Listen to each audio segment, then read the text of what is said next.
ప్రార్థన అనేది ఒక మాట కాదు, ప్రార్థన ఒక శక్తి, ప్రార్థన అనేది ఒక బలం, ప్రార్థన అనేది ఒక కంచె, ప్రార్థన అనేది ఒక కాపుదల, ప్రార్థన అనేది జీవం. అది ఆ జీవం ఉజ్జీవం అవుతుంది.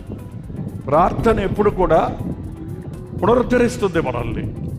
కాబట్టి ఆ ప్రార్థనా పరులు మనల్ని, ఒక ఇల్లు కాపాడబడుతుందంటే ఇంట్లో ఖచ్చితంగా ఒక వ్యక్తి ప్రార్థనా పరుడు లేక ప్రార్థనా పరురాలు ఉంటారండి. ఒక వ్యక్తి ఇంట్లో ప్రార్థించే వ్యక్తి అయితే ఇంటెల్ల పాతికి దేవునికి కాపుదల ఉంటుంది. ఒక్కరి ప్రార్థనతో ప్రారంభమైనప్పుడు అది 2, 3 కుటుంబ ప్రార్థనగా కూడా మారుతుంది. ఇవాళ అలాంటి సాక్ష్యాలు ఎన్నో వింటున్నాం.